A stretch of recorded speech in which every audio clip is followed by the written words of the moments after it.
Daniel has been taken captive by the king of Babylon, and all of the people that have been taken captive have been inspected. Watch this. Chapter 1, and we're actually going to start from verse 17. As for these 4 young men, which was Daniel, Shadrach, Meshach, and Abednego, or Abednego, whichever Bible school you went to, I don't really mind. I just serve a perfect God, so whatever. As for these 4 young men, God gave them knowledge and skill in all literature and wisdom, and Daniel had understanding in all visions and dreams. 18. Now at the end of the days, when the king had said that they should be brought into the chief of the eunuchs brought them in before Nebuchadnezzar, then the king interviewed them, and among them all none was found like Daniel, Hananiah, Mishael, and Azariah, which their names got changed later to Shadrach, Meshach, and Abednego and Daniel. Therefore they served the king. Now watch this, verse 20. I want you to catch verse 20. And in all matters of wisdom, understanding, about which the king examined them, he found them 10 times better than all the magicians and astrologers who were in his realm. You were made to be the best of the best. You are not some washed up mistake on the earth. You are literally a child of the King of Heaven. Your Father sits on the throne of heaven.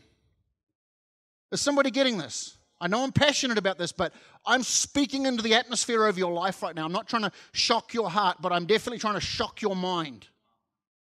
Because your Father is literally sitting on the throne that rules the universe. That is your Father. That is your bloodline via the cross. And in all the land, they were found 10 times better than everyone else. That is who you've been made to be. Society is trying to get you to settle and to be mediocre, to just fit in, not to stick out too much. Hey, don't ripple the waters too much. Don't rock the boat. Keep everybody happy. Just fit in and move along and keep everything going. No, I will refuse to be that person. God did not make a mistake, and he did not make some mediocre thing in me that needs to just hide and kind of get through the week. He made me to change the world. And he made you to change the world. He made the best in you. There is explosive creation inside of you if you'll just believe what I'm saying. Because when God made you, he knew you before you were formed, and he looked into your spirit, because that's what he knew before your body was formed. Your body's going to die and your spirit's going to live forever. He looked at your spirit and he dreamed the best. You know what I do? Like sometimes I work really long days, and I actually walk in, like my little boy Benjamin, he's already gone to sleep. I'll walk into his room real quietly as not to disturb him. And he's sitting there. He's the cutest thing when he sleeps. Just all like, he's all fetal position. And I just walk up real quietly and I put my hands on the side of his bed. And I've seen Bex do it too. And I just stand there and look at him. And I just dream about the great man he's going to become. And if that's me, who's a fallen, sinful man, can you imagine how God looks at you?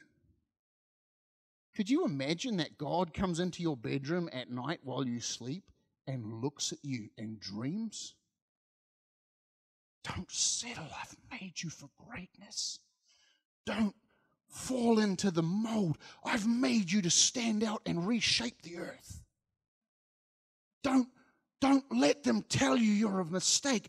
I made you on purpose. And I have a dream over you.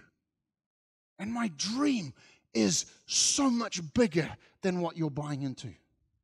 God has made you to be so much more than you think. He's made me to be so much more than I think. I'm just trying to discover a little bit each day as I go. But the dream of God sees everything beginning to end. Now, I can't tell you that I've actually ticked every box. I've missed some. I've made some decisions in my life that were mistakes, and I missed a few waypoints, but God's got this amazing thing of working all things together for good. Don't ever write yourself off, well, I made some bad decisions, and I guess God's just going to have to give me the scraps. No. When the prodigal son, by the way, Jesus told the story, when the prodigal son came back to the father gave him the best. He didn't say, oh, well, go out into the field. I'm going to take the other son who's been faithful, and we're going to have a good time. You need to go catch up. No, he didn't say that.